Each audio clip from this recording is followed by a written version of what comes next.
আল্লাহ আব্দুল কাইয়ুম সাহেব দামাত বারাকাতুহুম, মাননীয় শিক্ষা সচিব, নগরকান্দা কাসিমুল উলুম মাদ্রাসা, আমি হযরতকে তার গুরুত্বপূর্ণ আলোচনার জন্য সবিনয় অনুরোধ করছি।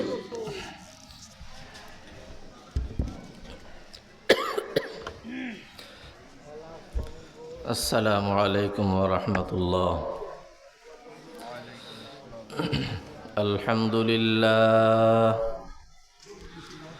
আলহামদুলিল্লাহ নাহমাদুহু ওয়া নাস্তাঈনুহু ওয়া নাস্তাগফিরুহু ওয়া নু'মিনু বিহি ওয়া নাতাওয়াক্কালু আলাইহি ওয়া নাউযু বিল্লাহি মিন শুরুরি আনফুসিনা ওয়া মিন সাইয়্যিআতি আ'মালিনা। من يهده الله فلا مضل له ومن يضلله فلا هادي له ونشهد أن سيدنا ومولانا محمدا عبده ورسوله صلوات الله عليه وتسليماته عليه وعلى آله وأصحابه الذين كانوا خلاصة العرب العرباء وخير الخلائق بعد الأنبياء كانوا مفاتيح الرحمة ومصابيح الغرر. أما بعد فأعوذ بالله من الشيطان الرجيم. بسم الله الرحمن الرحيم. نبئ عبادي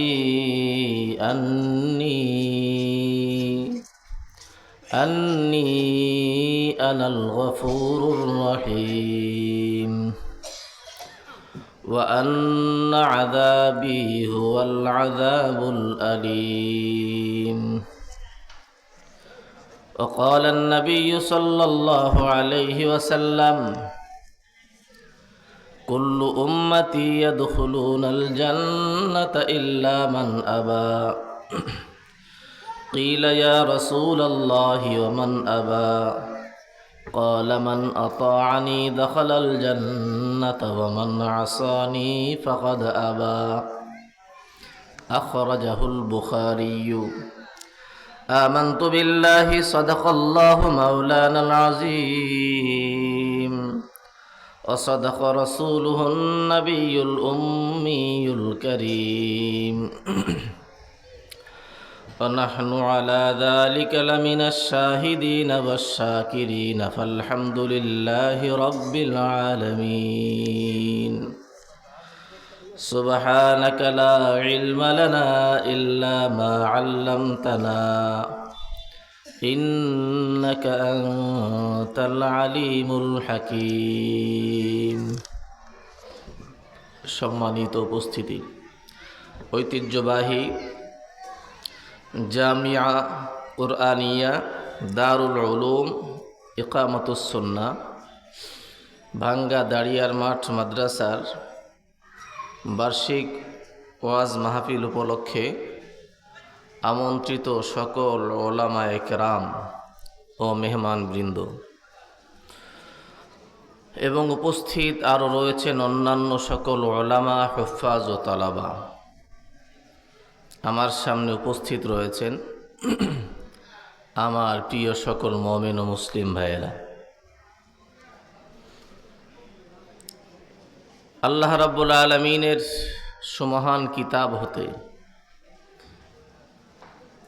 এক আয়াতের সামান্য একটু অংশ আপনাদের সামনে তেলাওয়াত করেছি। এই আয়াতের শাব্দিক অর্থ আল্লাহ রাব্বুল আলামিন ইরশাদ ফরমান, নাব্বি ইবাদি, নবী আমার, আপনি আমার বান্দাদেরকে বলে দিন, আন্নী আনাল গফুরুর রহিম, যে আমি হলাম একমাত্র পরম ক্ষমাশীল এবং দয়াবান। এর পরের অংশ ওয়া আন্না আযাবি হুয়াল আযাবুল আলীম, এবং এ সংবাদটাও দিয়ে দিন যে আমার আযাবটাই হলো একমাত্র চরম যন্ত্রণাদায়ক আযাব এবং শাস্তি। এই সংবাদটা আল্লাহ তাআলা তার রাসূল সাল্লাল্লাহু আলাইহি ওয়াসাল্লামকে দিতে বলেছেন উম্মত মণ্ডলীর কাছে। নবী করিম সাল্লাল্লাহু আলাইহি ওয়াসাল্লাম তিনি ওহীর একমাত্র বাহক, জগৎবাসীর মাঝে আম্বিয়া আলাইহিমুসসালামদের ধারার অব্যাহতি দিয়েছেন রসুল করিম সাল্লাল্লাহু আলাইহি ওয়াসাল্লামকে নবী বানানোর মাধ্যমে। আপনার আমার নবীর পরে আর কেউ নবী আসার কোনো সুযোগ নেই। সুতরাং সংবাদ আল্লাহর পক্ষ থেকে যা আসার সব এসে গিয়েছে। এই সংবাদগুলোই নবী আলাইহিস সালাম আপনার আমার সামনে শুনিয়ে দিয়েছেন। আর যেহেতু আপনার আমার নবীর পরে আর নবী আসার সুযোগ নেই, আসমানি কিতাব নতুন কোনো কিতাব আসার সুযোগ নেই, এজন্য আপনার আমার এই দ্বীন ও ইসলামের সব কিছুকে আল্লাহ তাআলা সুরক্ষা দেওয়ার চূড়ান্ত গ্যারান্টি দিয়ে দিয়েছেন। আমার প্রিয় সকল উপস্থিতি, আমি আপনাদের সামনে একটা উদাহরণ দিচ্ছি, দেখবেন। এই যে আপনারা বসে আছেন না, এর মাঝে যদি একটা কোবরা স্নেক, যেটাকে আমরা গোখরা সাপ বলি, আমাদের আঞ্চলিক শব্দে গুক্কু সাপ কয় না, এখানে যদি একটা চলে আসে, তো এখানে যারা আছেন কেউ কি বসে থাকবেন? বলুন,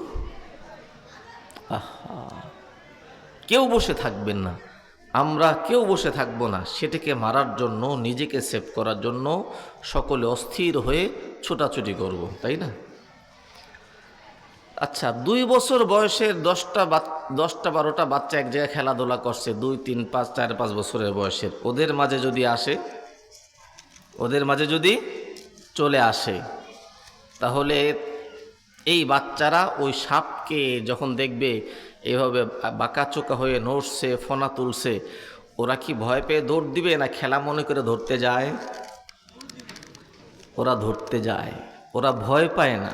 ছোট ছোট বাচ্চা 2-3 বছরের, ওদের বুঝ নেই এই বিষধর সাপের এই অবস্থার পেছনে কি লুকিয়ে আছে, এইটার তথ্য বুঝ ওদের কাছে নাই। যার কারণে ওরা ওই সাপটাকে ধরার জন্য উদ্যত হয়, ওটাকে খেলা মনে করে। আছে কি না এরকম অবস্থা সমাজে?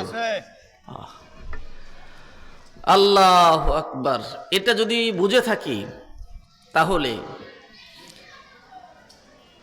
আল্লাহ রাব্বুল আলামিন যাদের সামনে কোরআন নাজিল করেছেন এবং ওহীর দ্বিতীয় পাঠ হাদিস ও সুন্নাহ নাজিল করেছেন,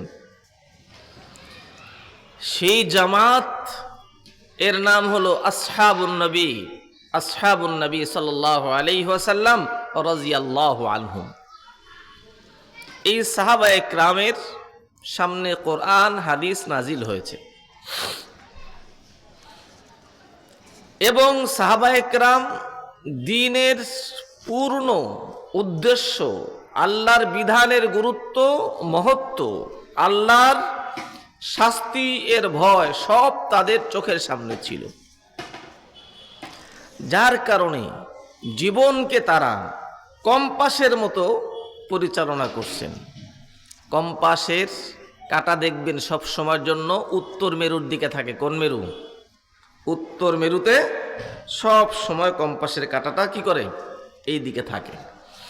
ওটা যদি কেউ ঝাঁকুনি দেয়, নাড়া দেয়, দেখবেন কাঁটার মধ্যে কাঁপুনি শুরু হয়ে গেছে।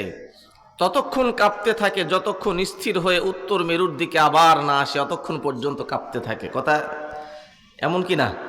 বিষয়টা এমন না? আল্লাহু আকবার।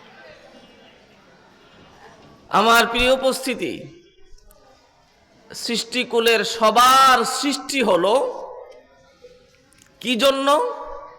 আল্লাহ কোরআনে বলেন, ওয়ামা খালাকতুল জিন্না ওয়াল ইনসা ইল্লা লিয়াবুদুন।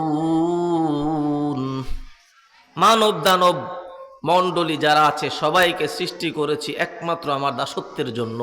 অর্থ হলো এই দুনিয়ার জিন্দেগিতে তার সকল অবস্থায় তার মধ্যে প্রতিফলন ঘটবে আমার দাসত্বের, আমার গোলামীর।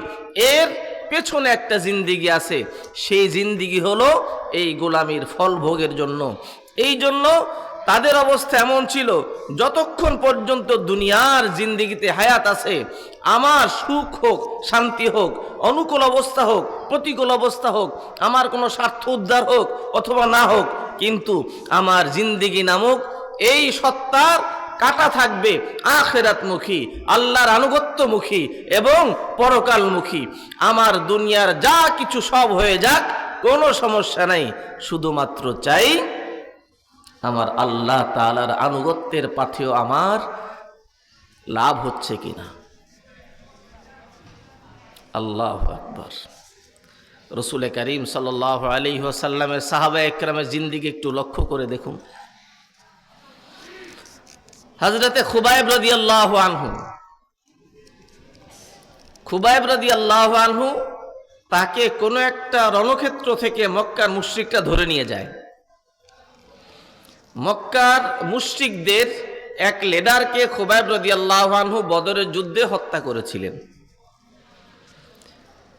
ওই যাদের এক ব্যক্তিকে উনি বদরের যুদ্ধে হত্যা করছিলেন, মক্কার মুশরিকদের কাছ থেকে ওই পরিবারের লোকরা খুবাইব রাদিয়াল্লাহু আনহুকে কিনে নিয়ে যায়। কেন কিনে নেয়? খুবাইব রাদিয়াল্লাহু আনহুকে ওরা নিজ হাতে হত্যা করে তাদের স্বজনকে হত্যার প্রতিশোধ এবং প্রতিবদল নিবে, সেই জন্য খুবাইব রাদিয়াল্লাহু আনহুকে একটা ঘরের মধ্যে আটকে রাখে, নির্দিষ্ট দিনে তাকে মৃত্যুদণ্ড দিবে। আহা, সেই জায়গায় খুবাইব রাদিয়াল্লাহু আনহু উপস্থিত, সেখানে অবস্থান করছেন।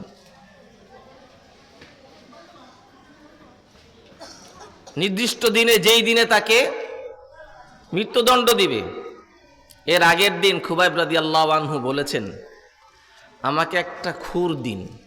কেন? খুরটা এই জন্য চাচ্ছি, আমার নবী করিম সাল্লাল্লাহু আলাইহি ওয়াসাল্লামের শিক্ষা হলো আশরুম মিনাল ফিতরা, 10টা জিনিস হলো নবীদের এবং সকল আম্বিয়াদের সুন্নাত। সেই 10টা জিনিস কি?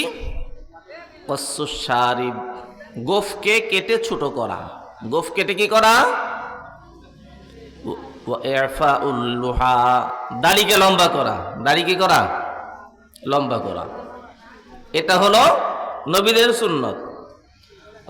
তাকলিমুল আজফার, নখ কাটা।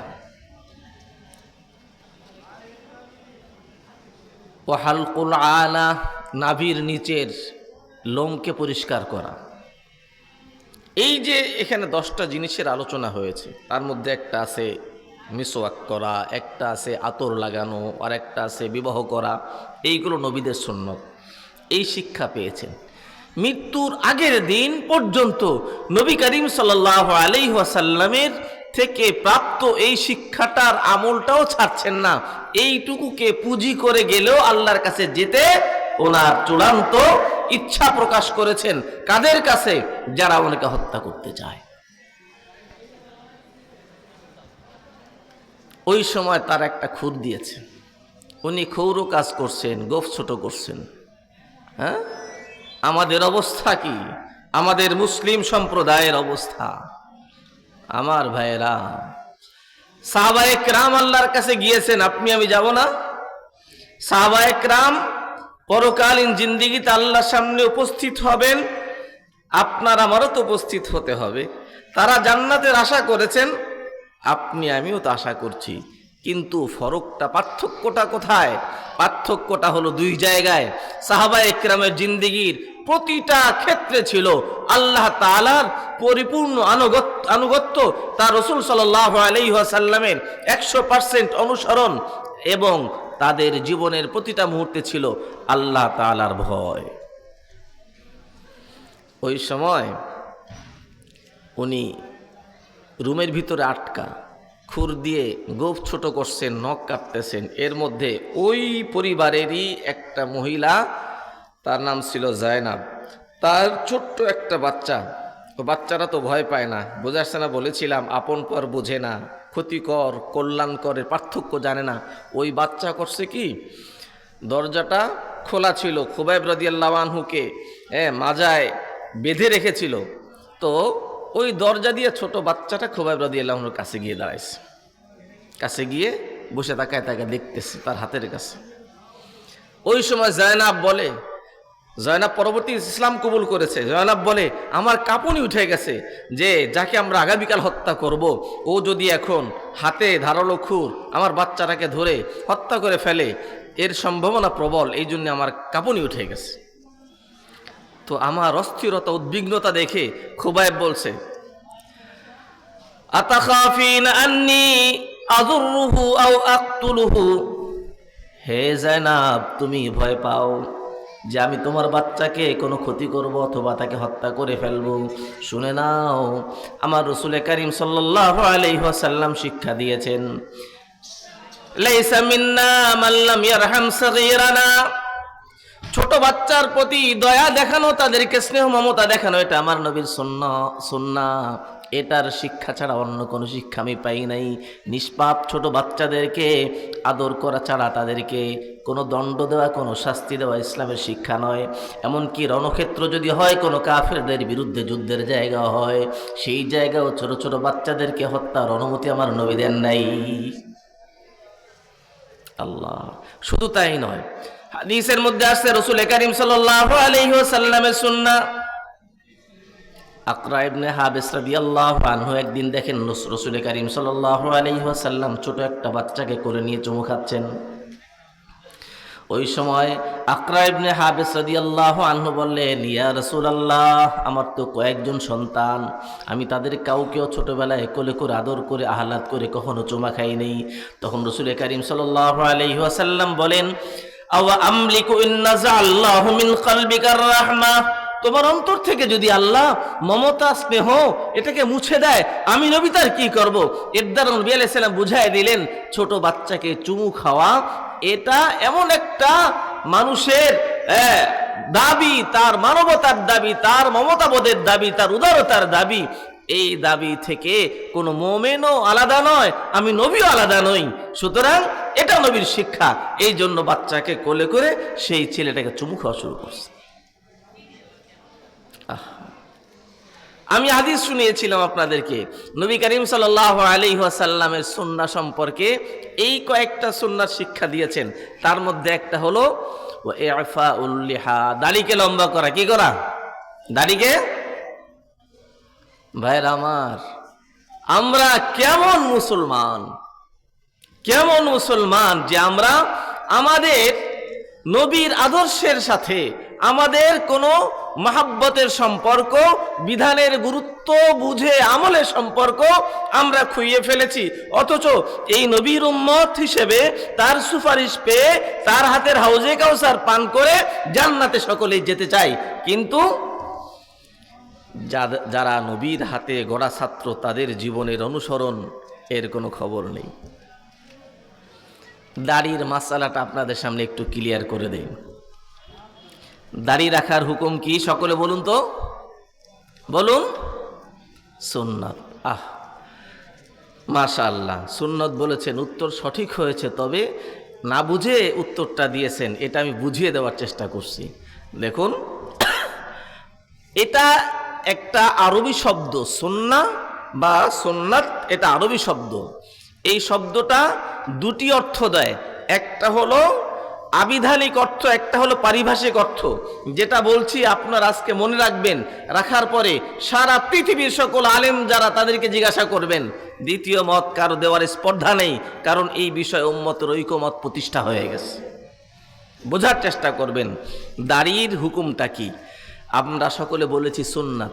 সুন্নাত এই শব্দটার একটা হলো আবিধানিক অর্থ। আবিধানিক অর্থ হলো রীতি এবং আদর্শ। নবী করিম সাল্লাল্লাহু আলাইহি ওয়াসাল্লাম ওহীর মাধ্যমে আল্লাহর পক্ষ থেকে যা কিছু পেয়েছেন সব ওহীর মাধ্যমে পেয়েছেন কিনা? ওহীর মাধ্যমে পেয়েছেন। এই সব কিছু সুন্নাতুন নবী, নবীর রীতি আদর্শ, সেই হিসাবেই আমরা অনুসরণ করি। তার মধ্যে হোক সেটা ফরজ, হোক সেটা ওয়াজিব, হোক সেটা সুন্নাতে মুআক্কাদা, হোক সেটা মুস্তাহাব, সব কিছু নবী করিম সাল্লাল্লাহু আলাইহি ওয়াসাল্লামের সুন্নার অন্তর্ভুক্ত, কারণ প্রত্যেকটা নবীর রীতি ও আদর্শ। কথা ঠিক কিনা? তো নবী আলাইহিস সালাম থেকে যা কিছু পেয়েছি ওহীর শিক্ষায়, অর্থাৎ এই 23 বছরের নবুয়তির জিন্দেগিতে নবী আলাইহিস সালাম ওহীর মাধ্যমে যা কিছু প্রাপ্ত হয়েছেন সব কিছু নবীর রীতি আদর্শ হিসেবে, সব কিছু সুন্নাহ, হোক ফরজ, হোক মুস্তাহাব, হোক ওয়াজিব, হোক সুন্নাতে মুআক্কাদা, যা কিছু সবগুলো সুন্নাহর অন্তর্ভুক্ত। এইটা হলো সুন্নাহর আবিধানিক অর্থ। আর একটা হলো সুন্নাহর পারিভাষিক অর্থ। পারিভাষিক অর্থ সেটা কাকে বলা হয়?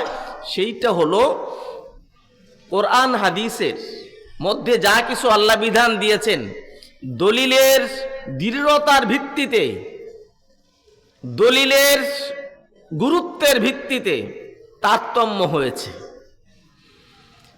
সব বিধান সমান স্তরের নয়। কোনটা হলো ফরজ। ফরজ কোনটা? যেইটা অকাট্য দলিল দ্বারা প্রমাণিত, সেইটা অস্বীকার করলে মানুষ সাথে সাথে কাফের হয়ে যায়। কি হয়ে যায়? সাথে সাথে কাফের হয়ে যায়। নামাজ, রোজা, হজ, যাকাত, হ্যাঁ, এই সবগুলো কি অকাট্য দলিল দ্বারা প্রমাণিত? আরো অনেক রয়েছে ফরজ। দ্বিতীয় স্তর হলো অকাট্য দলিল দ্বারা প্রমাণিত, তবে গুরুত্বের স্তরটা ওই ফরজের চেয়ে একটু সামান্য কম। এই প্রকারকে ওয়াজিব বলা হয়। কি বলা হয়? ওয়াজিব বলা হয়। ওয়াজিবের গুরুত্ব ফরজের কাছাকাছি।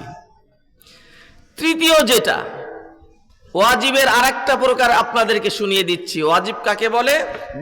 দলিলের বিভিন্ন অবস্থায় এক একটা জিনিস ওয়াজিব প্রমাণিত হয়েছে। যারা উম্মতের মধ্যে বিদগ্ধ ব্যক্তি, যারা মুহাদ্দিসগণ, যারা হাদিস বিশারদ, যারা ফকিহগণ, যারা ফিকহ শাস্ত্রের বড় বড় মহান ব্যক্তিবর্গ গিয়েছেন, আবু হানিফা রাহিমাহুল্লাহ, ইমামে মালিক রাহিমাহুল্লাহ, ইমামে শাফি রাহিমাহুল্লাহ, ইমামে আহমদ ইবনে হাম্বল রাহিমাহুল্লাহ সহ সকল ফকিহ যারা কোরআন হাদিসের সব দলিল যাদের কাছে সূরা ফাতিহার মতো ছিল, তার মধ্যে গুরুত্বের প্রকারভেদ কোনটার কেমন সেই বিচারে সবকিছু তারা বিশ্লেষণ করে ওইগুলোর থেকে উদ্ঘাটিত আরো দলিলের দ্বারা যা যা প্রমাণিত হয়েছে নবী আলাইহিস সালাম থেকে, সবগুলো তারা ভিন্নভাবে লিপিবদ্ধ করে গেছেন। এইগুলোরই নাম হলো ফিকহ এবং ফতোয়া। বলুন সুবহানাল্লাহ। বুঝতে পেরেছেন? তো এই যে ওয়াজিব যে বিষয়গুলো, তার একটা প্রকার কি? সেটা নবী করিম সাল্লাল্লাহু আলাইহি ওয়াসাল্লাম যেই বিষয়টার উপরে আমল করেছেন সারা জীবন, কখনো সেটা ছাড়েন নাই, কখনো সেটা পরিহার করেন নাই। এই জিনিসটা ওয়াজিব হয়ে যায় উম্মতের জন্য। কি হয়ে যায়? উত্তর দিন। কি হয়ে যায়? ওয়াজিব হয়ে যায়। আর একটা হলো যেই জিনিসটা নবী করিম সাল্লাল্লাহু আলাইহি ওয়াসাল্লাম অধিকাংশ সময় করেছেন, কখনো জরুরত পড়লে ছেড়েছেন, তবে ছেড়েছেন খুব কম, অধিকাংশ সময় করেছেন। এইগুলোর দ্বারা সুন্নাতে মুআক্কাদা প্রমাণিত হয়। কি প্রমাণিত হয়? আমরা ফজরের আগে 2 রাকাত নামাজ, যোহরের আগে 4 রাকাত, পরে 2 রাকাত, মাগরিবের পরে 2 রাকাত, এশার পরে 2 রাকাত নামাজ পড়ি কিনা? এই নামাজগুলো সুন্নাতে মুআক্কাদা রাসূল করিম সাল্লাল্লাহু আলাইহি ওয়াসাল্লাম অধিকাংশ সময় করেছেন, কখনো একান্ত জরুরত হইলে ছেড়েছেন। এই ভাবে যে আমলগুলো প্রমাণিত, তার মধ্যে হলো এই নামাজের আগে পরে সুন্নতগুলো। এই সুন্নতগুলো সুন্নাতে মুআক্কাদা। আর যেই কাজটা নবী করিম সাল্লাল্লাহু আলাইহি ওয়াসাল্লাম মাঝে মাঝে করেছেন, কখনো অধিকাংশ সময় করেন নাই, এই হাদিসের মাধ্যমে, এই বর্ণনার মাধ্যমে অর্থাৎ যে আমলটা নবী আলাইহিস সালাম অধিকাংশ সময় করেন নাই, কখনো কখনো করেছেন, এই আমলগুলো মুস্তাহাব বা সুন্নাতে জায়েদা সাব্যস্ত হয়। কি সাব্যস্ত হয়? মুস্তাহাব বা সুন্নাতে জায়েদা। এই যে কোনোটা ফরজ, কোনোটা ওয়াজিব, কোনোটা সুন্নাতে মুআক্কাদা, কোনোটা মুস্তাহাব, এই যে আপনার পরিভাষাগুলো, এইগুলো হলো কোরআন হাদিসের দলিলে দৃঢ়তা এবং মজবুতি অথবা একটু দুর্বলতার মাধ্যমে গুরুত্ব কম প্রমাণিত হওয়ার কারণেই এই একটার থেকে আরেকটার এই বিধানের তারতম্য হয়েছে। এইগুলোকে পরিভাষা বলা হয়। তো দাড়ি রাখার এখন বিধান কি? দাড়ি রাখার বিধানটা দালিলিকভাবে আপনার আমার নবী করিম সাল্লাল্লাহু আলাইহি ওয়াসাল্লাম সারা জীবন রেখেছেন, কখনো কেটেছেন? বলুন না। কখনো কাটেন নাই, কখনো ছাটেন নাই। এই জন্য দাড়ি রাখা দলিলের ভিত্তিতে সকল মাযহাবের সকল ফকিহদের চূড়ান্ত ঐকমতে প্রতিষ্ঠিত হলো দাড়ি রাখা চূড়ান্ত ওয়াজিব, মানে হলো কাটা হারাম। কাটা কি সুন্নত কেন বলি? ওই আবিধানিক অর্থে নবীর রীতিতে পেয়েছি, নবীর উপরে ওহীর ধারায় পেয়েছি, এই জন্য সুন্নত। হ্যাঁ, এই অর্থে ফরজ নামাজও সুন্নত, কারণ নবীর শিক্ষায় পেয়েছি, সেই অর্থে ফরজ নামাজও সুন্নত, দাড়ি রাখাও সুন্নত। কিন্তু দালিলিক যদি দৃঢ়তার দিকে তাকাই, তাহলে দাড়ি রাখা বিতিরের নামাজ যেমনি করে ওয়াজিব, দাড়ি রাখা তেমনি করে ওয়াজিব। এই বিষয়ের উপরে সারা বিশ্বের সকল ফকিহ মুহাদ্দিসদের ঐকমত প্রতিষ্ঠিত। কিন্তু আফসোসের বিষয় হলো, আপনার আমার আল্লাহর ভয়ের ব্যাপারে, আল্লাহর মহব্বতের ব্যাপারে, নবীর আনুগত্যের গুরুত্বের ব্যাপারে এত উদাসীনতা, আর যত গুরুত্বের বোধ সব কিছু চলছে দুনিয়া নিয়ে। একজন ব্যক্তি সে তার সন্তানকে পড়াশোনা করাবে, নিজের আশপাশে প্রতিষ্ঠানে পড়াশোনা ভালো হয় না, সেটা বাচ্চাকে দেয় কোথায়? জেলা প্রপারে। সেখানেও তার যথোপযুক্ত পড়াশোনা হয় না, তাকে রাজধানীতে দেয়। রাজধানীর মধ্যেও তারা চেষ্টা করে ঢাকা ইউনিভার্সিটিতে ভর্তি করার জন্য, অথবা আরও সেখানে চান্স না পাইলে শ্রেষ্ঠ কোনো প্রাইভেট ইউনিভার্সিটিতে ভর্তি করার জন্য। আর কখনো ইচ্ছা করে ওকে একদম বহির্বিশ্বের কোনো উন্নত ভার্সিটিতে ভর্তি করবে, অক্সফোর্ডে ভর্তি করবে। কেউ ব্যবসা করতে চায়, এই ব্যবসা সুন্দর যেন হয়, লাভজনক যেন হয়, এই জন্য তার সব প্রচেষ্টা ব্যয় করা শুরু করে দেয়। রাত্রে ঘুমিয়ে ঘুমিয়ে পর্যন্ত ব্যবসার বিষয়াদি কষতে থাকে। হ্যাঁ, নামাজের মধ্যে পর্যন্ত ব্যবসার বিষয়াদি নিয়ে কি করে? হিসাব কষে। আহা, আমাদের মুফতি আব্দুল গফফার সাহেব দামাত বারাকাতুহুম ঘটনা শুনেছিলেন। একবার এক ইমাম সাহেব সালাম ফেরানোর পরে সন্দেহ লাগছে, জিজ্ঞাসা করছে, কয় রাকাত নামাজ পড়াইছি আপনারা বলুন তো?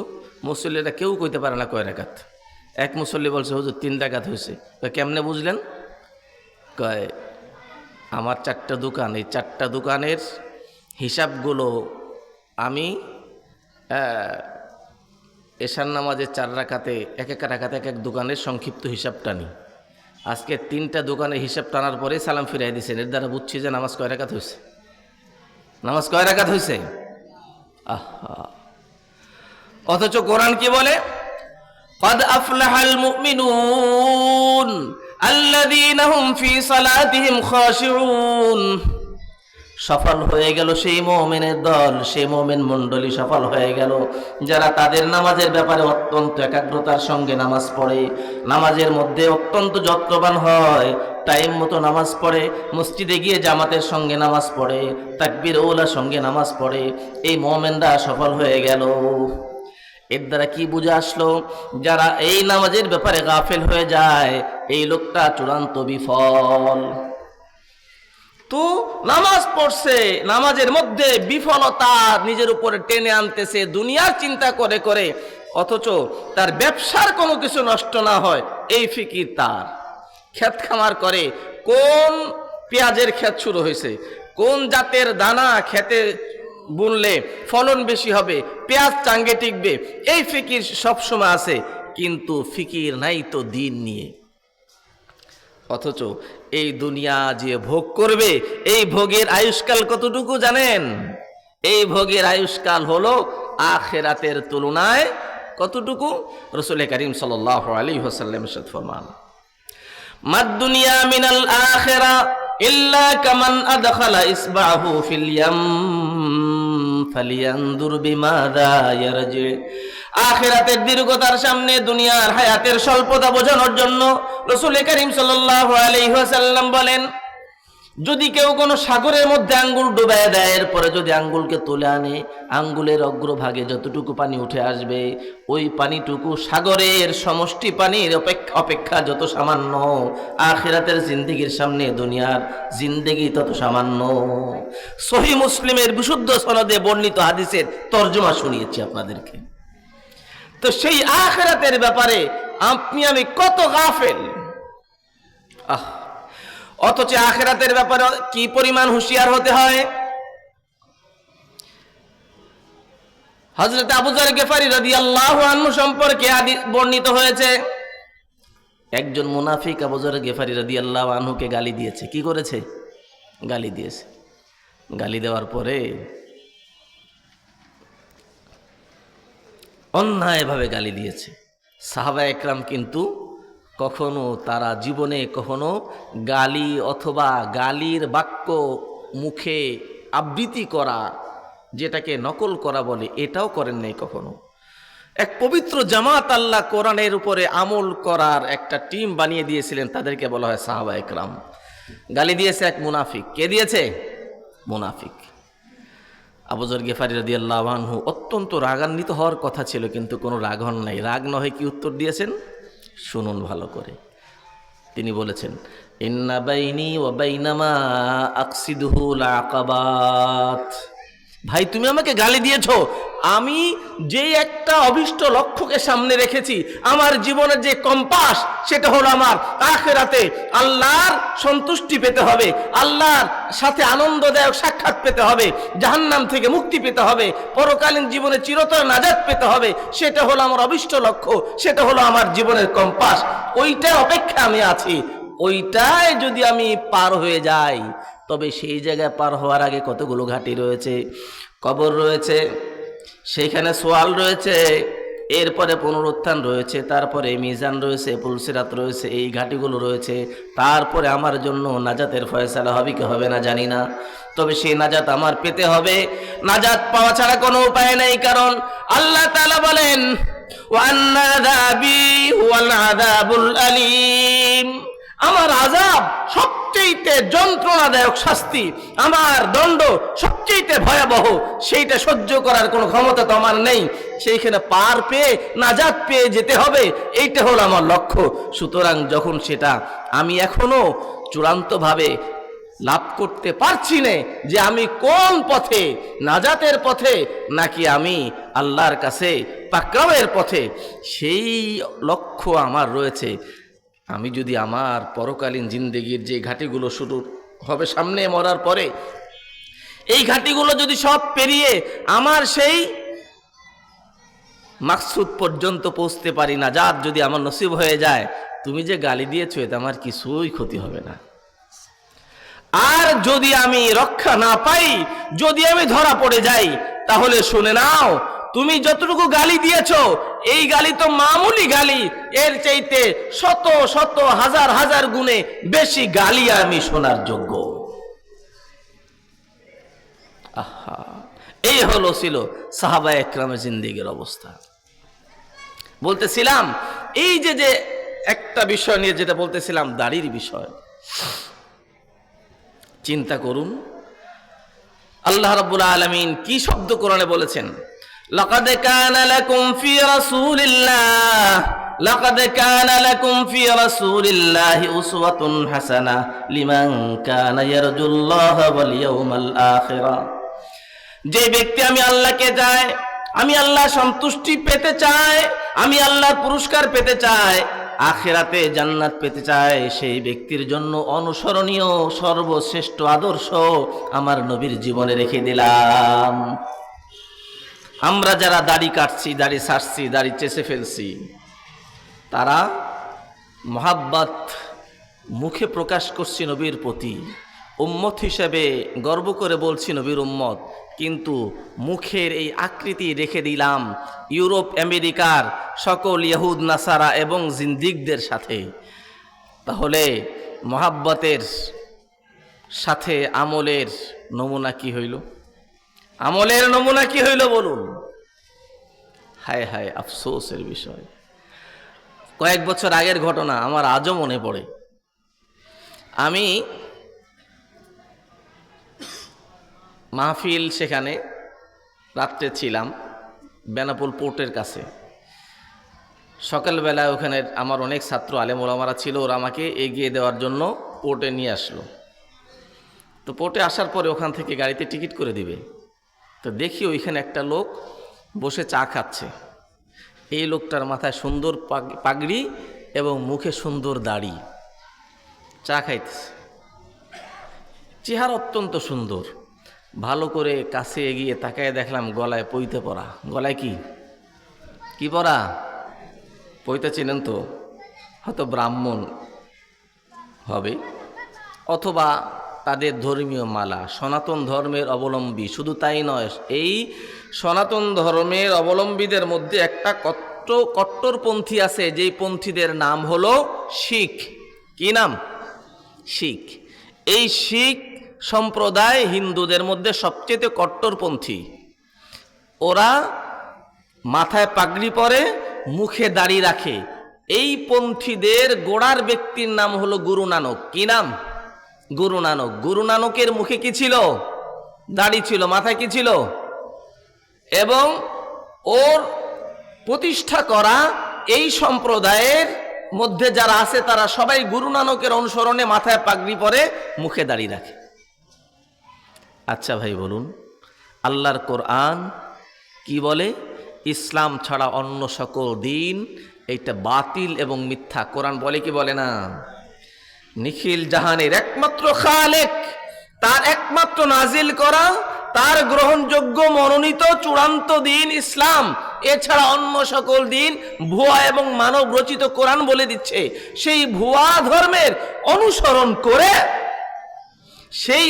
অনুসরণ করে আজ তাদের ধর্মগুরুর কি করছে?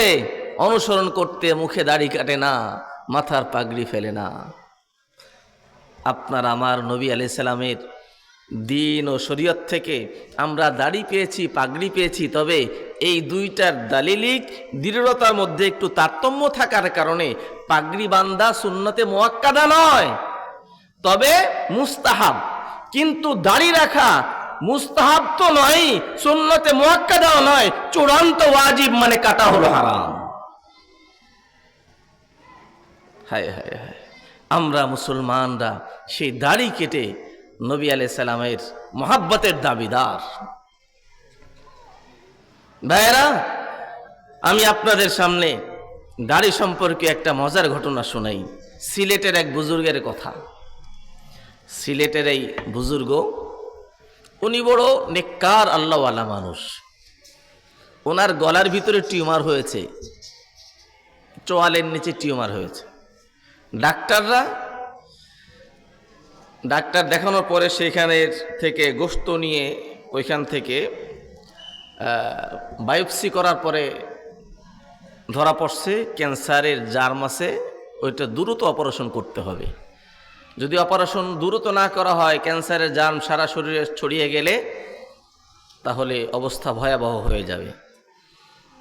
এখন ডাক্তাররা তারিখ দিয়েছে অপারেশনের জন্য। ডাক্তাররা বলে দিয়েছে এইখানে কিছু দাড়ি কাটতে হবে। কি করতে হবে?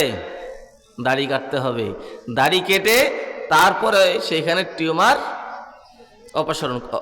অপারেশন করতে হবে। এখন এই বুজুর্গ উনি বলছেন দাড়ি কাটবো, অসম্ভব। হায়াতের এত দাম নয়, হায়াতের এত দাম নয় যে আমি সেই হায়াতকে টিকিয়ে রাখতে আমার নবীর সাদৃশ্য আমার চেহারায়, আমার মুখমণ্ডলে, সেইটা আমি বিনষ্ট করে তারপরে আমার হায়াতকে পেতে হবে, কোনো দরকার নেই। দেখুন, যে ইসলামে আল্লাহ বলে দিয়েছেন লা ইউকাল্লিফুল্লাহু নাফসান ইল্লা উসআহা, যখন মানুষ চরম কোনো সংকটে পড়ে যায়, ওই সময় মানুষের দুঃসাধ্য কোনো জিনিস ইসলাম মানুষের উপরে চাপিয়ে দেয় না। এমন পরিস্থিতিতে আসলে মানুষ অনেক সময় আল্লাহর পক্ষ থেকে তার ছাড় থাকে। যেমন একজন মানুষ, তার সামনে শুধুমাত্র জীবন বাঁচানোর কোনো উপায় নেই, খাদ্যের কোনো ব্যবস্থা নেই, শুকরের গোশত আছে। আল্লাহ কোরআনে বলে দিয়েছেন, ফামান ইসতুররা গায়রা বাগিন ওয়ালা আদ ফালা ইসমা আলাই। ওই চরম মুহূর্তে জীবন বিপন্ন হয়ে যাচ্ছে ক্ষুধার কারণে, ও তখন জীবন ধারণের জন্য শুকরের গোশত খাওয়ার অনুমতি আছে। যতটুকু জীবন বাঁচে অতটুকু একটু খাওয়ার অনুমতি আল্লাহ কোরআনে দিয়েছেন। সুতরাং এমন কঠিন দুরারোগ্য ব্যাধি, ক্যান্সারের জার্ম হয়ে গেছে, এসে গেছে তার মুখে, এই সময় তার জন্য ওই টিউমার অপসারণ করতে কিছু দাড়ি কাটার অনুমতি ইসলাম দিয়ে দিয়েছে। কিন্তু আল্লাহ রাব্বুল আলামিন কালামে মাজিদের মধ্যে বলেন, ওয়াল্লাযীনা আমানু আশাদ্দু হুব্বাল লিল্লাহ, যারা আমি আল্লাহ তাআলার প্রতি পরিপূর্ণ বিশ্বাস করে, এরা দুনিয়ার মধ্যে সবচেয়ে বেশি আমি আল্লাহকে তারা ভালোবাসে। আল্লাহর ভালোবাসা যখন কোনো মানুষের ভিতরে আসে, তার প্রমাণ কি? আল্লাহ তাআলা বলেন, কুল ইন কুনতুম তুহিব্বুনাল্লাহ, হে নবী আমার জগতের মানবদেরকে বলে দিন, তোমরা যদি আল্লাহর ভালোবাসার প্রকৃত দাবিদার হয়ে থাকো, ফাত্তাবিউনি, আমি নবীর তোমরা অনুসরণ করো জীবনের প্রতিটা পদে পদে, তাহলে কি হবে? ইউহিব্বুকুমুল্লাহ, ভালোবাসা একতরফা পেশ করে যাচ্ছ, আল্লাহকে ভালোবাসো, আল্লাহকে ভালোবাসো। এই অবস্থায় তোমাদের এই ভালোবাসাটা তখনই আল্লাহ অ্যাকসেপ্ট করবেন এবং তিনিও অপর পক্ষ থেকে, নিজের পক্ষ থেকে তোমাদের ভালোবাসা শুরু করবেন। কখন? ফাত্তাবিউনি, নবী আপনি বলে দিন, আমার অনুসরণ করো। আল্লাহ তাআলা তার পছন্দনীয় সকল আদর্শে আমাকে সজ্জিত করে দিয়েছেন। আমার অনুসরণ যদি তোমরা করো, তাহলে আল্লাহর ভালোবাসার দাবিদাররা আল্লাহর সামনে পছন্দনীয় আমল পেশ করে ফেললে তখন কি হবে? ইউহিব্বুকুমুল্লাহ, আল্লাহ তোমাদের ভালোবাসবেন। সুতরাং আল্লাহর ভালোবাসার দাবিদার যারা, তারা অবশ্যই নবী করিম সাল্লাল্লাহু আলাইহি ওয়াসাল্লামের সুন্নাহর অনুসরণ তাদের করতেই হবে। নবী আলাইহিস সালামের সকল কর্ম করণীয়গুলোর অনুসরণ করতে হবে, বর্জনীয় সব সমূলে বর্জন করতে হবে। এইভাবে অনুসরণ যারা করবে, এই ব্যক্তিদের অবস্থা কি হয় জানেন? আল্লাহ বলেন, আশাদ্দু হুব্বাল লিল্লাহ, তারা সবচেয়ে বেশি ভালোবাসে কাকে? আমি আল্লাহকে। আল্লাহর ভালোবাসার সম্পর্ক দাড়ির সাথে, নবী আলাইহিস সালামের ভালোবাসার সম্পর্ক কিসের সাথে? দাড়ির সাথে। এখন এই বান্দা বলছেন, আমার হায়াতের এত দাম নয় যে আমি এই দাড়ি নিয়ে, দাড়ি কেটে তারপরে আমি দুনিয়া বেঁচে থাকবো। তোমরা গ্যারান্টি দিতে পারবে এই দাড়ি কাটার পরে অপারেশন অবস্থায় যদি মারা যাই, তাহলে আমি কোন অবস্থায় আমার মৃত্যু হলো? বেঁচে থাকার গ্যারান্টি তো দিতে পারো না।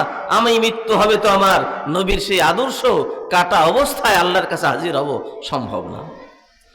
সন্তানরা অত্যন্ত কান্নাকাটি করলো রাজি করার জন্য, উনি বদ্ধপরিকর, যেভাবে উনি অপারেশনে যাবেনই না।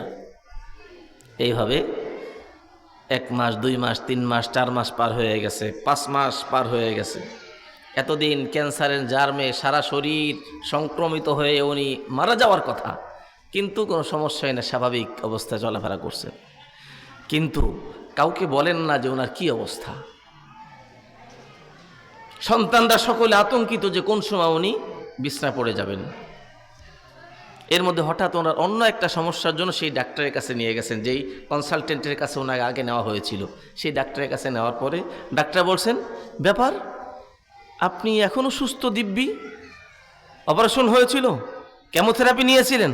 কয় না তো। কয় কি অবস্থা ওই জায়গার? কয় যে আমি তো কিছু টের পাই না। পরে ডাক্তার নিজে হা করে দেখে যে টিউমারের কোনো কিছুই সেখানে নেই। এখন ডাক্তার বলে, ব্যাপার কি, এ কি, এমন তো হওয়ার কথা না, বলেন তো বিষয়টা কি? কোন ওষুধ খেয়েছিলেন কিনা? হোমিওপ্যাথির কোনো ওষুধ বা অন্য কোনো কবিরাজের ওষুধ খেয়েছিলেন কিনা? কয় না, কিছুই খাইনি। কথা হলে এটা এভাবে ভ্যানিশ হলো কীভাবে? উনি তখন বলে, ডাক্তার সাহেব, আসলে আমি একদিন রাত্রে ঘুমায় আছি, ওই ঘুমন্ত অবস্থায় দেখি 2 জন ব্যক্তি আসছে আমার কাছে। স্বপ্নের মাঝে স্বপ্ন চলছে, স্বপ্নের ভিতরে দেখলাম দুইজন ব্যক্তি আমার কাছে এসে তারা বলতেছে এই লোকটার মুখে অপারেশন করতে হবে, এর অপারেশন করতে হলে দাড়ি কাটতে হবে, টিউমারকে অপসারণ করতে দাড়ি কাটা লাগে, ইনি দাড়ি কাটবেন না বলে অপারেশনে রাজি না, কিন্তু অপারেশন তো দরকার, আসো আমরা দাড়ি না কেটে ওনার অপারেশনটা করে দেই। ওনারা বলার পরে আমাকে বললেন আপনি একটু হা করুন। আমি সেই স্বপ্নের মধ্যে হা করলাম, তারপরে কি হয়েছে আমি জানি না, সকালবেলায় দেখি আমার এখানে কোনো ব্যথা বেদনা কিছুই নেই। আল্লাহ রাব্বুল আলামিন ইরশাদ ফরমান মাইয়াত্তাকিল্লাহ ইয়াজআল লাহু মাখরাজা, যে ব্যক্তি আল্লাহ তাআলাকে ভয় করে আল্লাহ তাআলা তার জন্য সব সমস্যার সমাধান করে দেন। আল্লাহু আকবার। আশরাফ আলী থানভী রাহিমাহুল্লাহ তিনি উল্লেখ করেছেন, মানে তার কাছে এক লোক ওই যুগের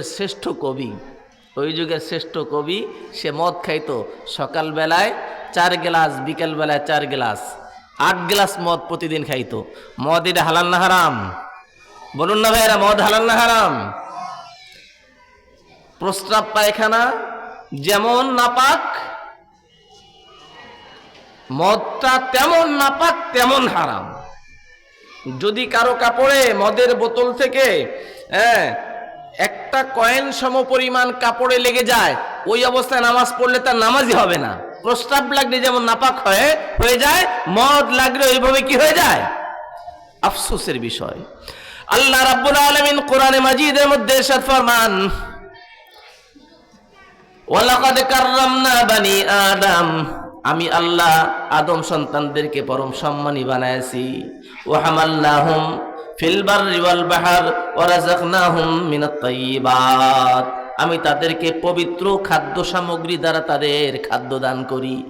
আর সেই মানুষ শ্রেষ্ঠ জাতি হয়ে এই নাপাক ডাস্ট, এই বর্জ্য এইটা মুখে ধারণ করে। আরে অমুসলিমরা করতে পারে, খ্রিস্টানরা করতে পারে, ইহুদরা করতে পারে, পত্তলিকরা করতে পারে, মুসলিম কেমনে করে? এটা কিভাবে মুসলিম খায়? আল্লাহ রাব্বুল আলামিন কালামে মাজিদের মধ্যে বলেন ইন্নামাল খামরু ওয়াল মাইসির ওয়াল আজলাম রিজসুম মিন আমালিশ শাইতান, শুনে নাও এই মদ এটা হলো নাপাক এবং শয়তানের কর্ম, ফাজতানিবু তোমরা ছেড়ে দাও। চূড়ান্ত অকাট্য বিধান, আদেশ সূচক ক্রিয়া। আল্লাহ বলেন ফাজতানিবুহু, ছেড়ে দাও, ছেড়ে দাও। এখন শুনি না আউযু বিল্লাহি মিন যালিক, মুসলমানের ঘরে জন্ম নেওয়া কথিত সুধী মণ্ডলী নাউযুবিল্লাহ, এবং তারা নাকি কথিত প্রগতিশীল, তারা মদ পান, এটা তাদের ফ্যাশন, এটা তাদের প্রগতিমূলক সামাজিকতার কর্ম। বলুন নাউযুবিল্লাহ। লজ্জা করা উচিত। অমুসলিমরা জানে এই বর্জ্য, এই নাপাক মুসলমানরা মুখে দেয় না, মুসলমানরা পেটে নেয় না। এজন্য আমার এই ভাই বলতেছিল যে আমি ইউরোপে খেতে বসেছি বন্ধুদের সাথে, সেই টেবিলের উপরে আমাকে দেখি শূকরের গোশত। যখনই দেখছি শূকরের গোশত, আমার তো অবস্থা খারাপ, আমার খাওয়াই বন্ধ হয়ে গেছে। পরে ওই কিছু ভেজিটেবল, কিছু সবজি ছিল, সেইগুলো দিয়ে কিছু খাবার শেষ করে বসে আছি। পরে আমার সামনে মদের বোতল আনছে, ওরা সবাই খায়, ওরা আমার বন্ধু। মদের বোতল যখন আনছে আমি দেখো তো আটকে উঠছি। যখনই আমি শুইতেছি না, আমি কেঁপে উঠছি, দেখছে, তখনই ওরা লজ্জায় মাথা ঢেকে বারবার বলছে এক্সকিউজ মি, আমাকে মার্জনা করুন, ক্ষমা করুন, ভুল করে ফেলছি, আপনি মুসলিম, আপনার সামনে মদ দিয়ে ফেললাম, এই অন্যায় আপনি মার্জনা করুন। কিন্তু সেই মুসলিমরা তারা বিভিন্ন পার্টি করে, বিভিন্ন তারা মিটিং করে, বুক ফুলিয়ে মদ খায়। লজ্জা শরম থাকা উচিত। আবার ঈমান নিয়ে আল্লাহর কাছে যেতে চায়। ওই 8 গ্লাস মদ খাওয়ালার অবস্থা বলছি আপনাদেরকে, শুনুন। সেই ব্যক্তি এইভাবে মদ খাইতো, ওই সময়ের শ্রেষ্ঠ একজন কবি। এখন সেই লোকটা, এর কাছে কিছু বড় বড় আলেম ওলামারা গেছে যে আশরাফ আলী থানভী রাহিমাহুল্লাহর মজলিসে একটু আসুন। উনি বলছেন যে যেতে পারি, সেখানে গিয়েও মদ খাবো, অনুমতি আছে তো? তার কাছে দিনের সেই গুরুত্ব বোধ তো নেই। হ্যাঁ, সে বড় ভালো মানুষ জানি, তার কাছে যাব, কিছু কথা শুনবো, তবে আমি তো মদ ছাড়া থাকতে পারি না। ঠিক আছে, আপনি মদ নিয়ে চলুন। সেইখানে গিয়ে মদের বোতল নিয়ে সেখানে উপস্থিত তার সঙ্গী আরও কিছু কিছু নবীন রাইটার এবং কবি সাহিত্যিকদেরকে নিয়ে। থানভী রাহিমাহুল্লাহ এমন বয়ান করেছেন আখিরাত এবং পরকালীন জিন্দেগি সম্পর্কে, এমন বয়ান করেছেন, এই বয়ান শোনার পরে তার আপাদমস্তকে কাঁপুনি শুরু হয়ে গেছে। আমার জিন্দেগি তো পুরোটাই মিথ্যা, আমি কি করেছি, আমার সৃষ্টি কেন, যাব কোথায়, করছি কি, এমন কান্না শুরু করেছেন। খাঁটি তওবা করেছেন, আর কোনোদিন মদ ছুবেন না। মদ দীর্ঘদিন খেতে খেতে চরম অভ্যস্ত সেই মানুষ এখন মদ না খেয়ে খেয়ে পাগলের মতো হয়ে গেছে। এবং স্টোমাক যখন মদ পানে অভ্যস্ত, মদ সেটা নিয়ে অভ্যস্ত হয়ে গেছে, এখন তার স্টোমাকেও সমস্যা শুরু হয়ে গেছে। এখন ডাক্তাররা বলেছে প্রতিদিন অল্প অল্প করে হলেও মদ খেতে হবে। প্রতিদিন অল্প অল্প করে হলেও কি করতে হবে? মদ খেতে হবে, না হলে আপনার বাঁচা মুশকিল। এর নাম হলো কবির জিগার মোরাদাবাদী। ওই যুগের শ্রেষ্ঠ কবি ছিলেন উর্দু সাহিত্যের উপরে। এখন বড় বড় ডাক্তাররা যারা ওনার প্রবন্ধ, ওনার সাহিত্য চর্চা, লিখনি যা এইগুলো তারা পড়াশোনা করে, তারাও বলতেছেন কবি আপনি কি করুন, একটু একটু করে মদ পান করুন, আল্লাহর কাছে তওবা করেন, মদ পান করুন। ওনার যারা নাকি নিজের আত্মীয় স্বজন তারাও বলতেছে। কবি জিগার মুরাদাবাদী বলে, বলো তো দেখি তাহলে এই মদ যদি আমি পান করতে থাকি একটু একটু করে, তাহলে আমি কতদিন বাঁচবো? আশা করা যায় আরো 10 বছর বাঁচতে পারেন। আচ্ছা, এই বাঁচাটা কি সুনিশ্চিত নাকি সম্ভাবনাময়? সম্ভাব্য অবস্থা বললাম, এটাও সুনিশ্চিত বলতে পারি না। উনি বললেন তাহলে বলো এই 10 বছর বাঁচবো, তাও আবার সম্ভাবনা আছে, অসম্ভবও হতে পারে। এই মদ খাওয়ার পরে আমার এইভাবে যদি 10 বছর হায়াত পেয়েও যাই, কিন্তু সেই হায়াতটা হবে আমার আল্লাহর কহর গজবের উপরে, আল্লাহর চরম অবদ্ধতার উপরে, অকাট্য হারাম পানের উপরে। সুতরাং এই জিন্দেগির চেয়ে আমার এই অবস্থায় যদি আমার মরণ হয়, সেই মরণটার পরেও আমি আল্লাহর রহমতের আশা করতে পারি। আল্লাহ বলেন ইন্না রাহমাতাল্লাহি করিবুম মিনাল মুহসিনিন। যারা সৎকর্মশীল, পাপ বর্জন করলেও সৎকর্ম হয়, আবার নেকির কর্ম করলেও সৎকর্ম হয়। আল্লাহ বলেন যারা পাপ বর্জন করে, যারা আমার আনুগত্য করে, এদের অতি নিকটে আমি আল্লাহর রহমত থাকে। সুতরাং কবি জিগার মুরাদাবাদী বলেন আমার মরণ হয়ে গেল ওই মদ আমি ছুঁব না।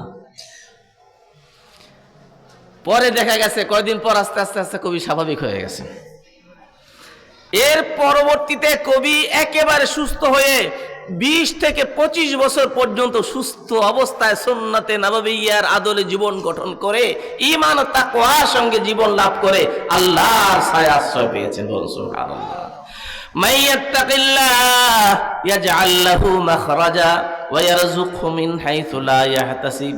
ভাইরা আমার, এই জন্য একটু নিজেকে জিজ্ঞাসা করি আমি কি অবস্থায় আছি, এই অবস্থার উপরে আল্লাহ তাআলার রহমত পাবো, আল্লাহর ক্ষমা পাবো, নাকি আল্লাহ তাআলার কাছে দণ্ড শাস্তি আমার জন্য অপেক্ষা করছে, একটু জিজ্ঞাসা করা উচিত কিনা নিজেকে।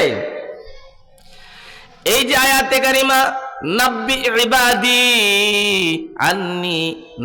ইবাদি আন্নি আনাল গফুরুর রহিম ওয়া আন্না আযাবি হুয়াল আযাবুল আলীম।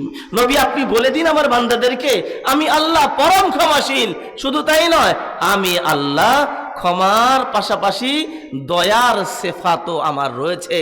আমার গুণবাচক নাম গফুর, পরম ক্ষমাশীল, আমার গুণবাচক নাম রহিম, আমি অফুরন্ত রহমতের মালিক।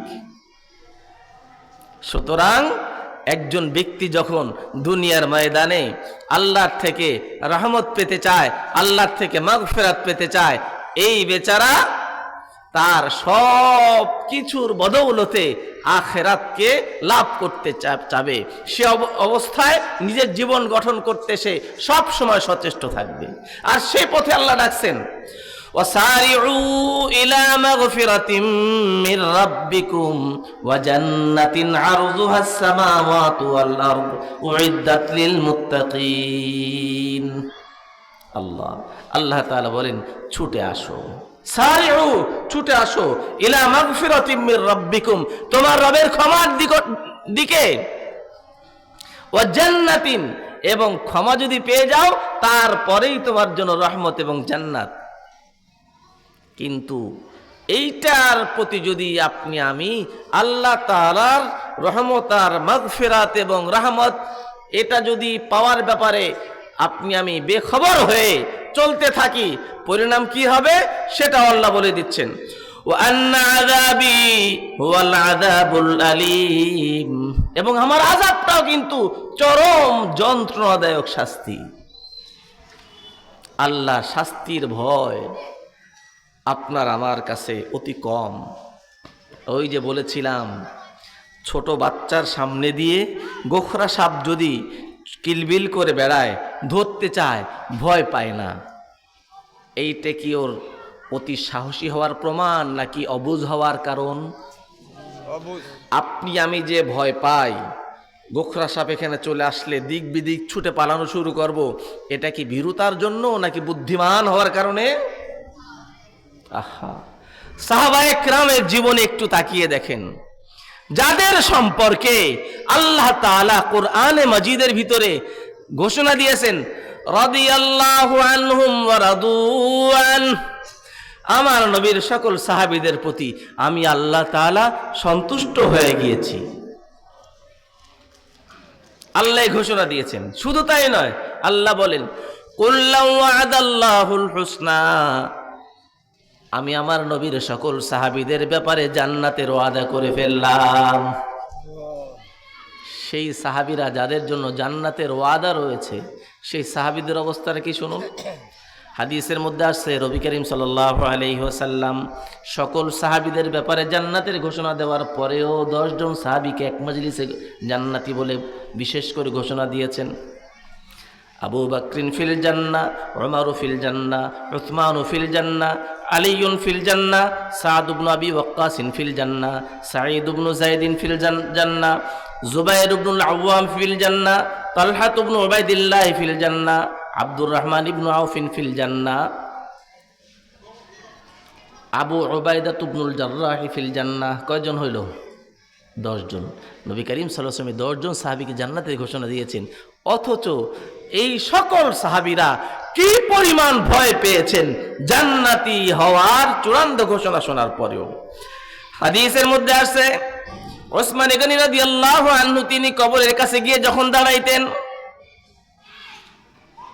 ইন্না উসমান ইযা কামা ইনদাল কবরি বাকা হাত্তা ইয়াবুল্লা লিহিয়াতাহু। ওসমান গনি রাদিয়াল্লাহু আনহু যখন কবরের কাছে গিয়ে দাঁড়াইতেন তখন তিনি কান্না শুরু করতেন, হাত্তা ইয়াবুল্লা লিহিয়াতাহু, চোখের অশ্রু দিয়ে দাড়িগুলোকে তিনি ভিজিয়ে ফেলতেন, দাড়ি চপচপ করে ভিজতে থাকতো। জিজ্ঞাসা করা হলো, এই কবরের সামনে এসে কেন কাঁদেন আপনি? তিনি বললেন, সামিআতু রাসূলুল্লাহ সাল্লাল্লাহু আলাইহি ওয়াসাল্লাম ইয়াকুল, আমি আল্লাহ রাসূল সাল্লাল্লাহু আলাইহি ওয়াসাল্লামকে বলতে শুনেছি, ইন্নাল কবরা আউয়ালু মানজিলিম মিন মানাজিলিল আখিরা, কবর হলো আখিরাতের সর্বপ্রথম ঘাঁটি।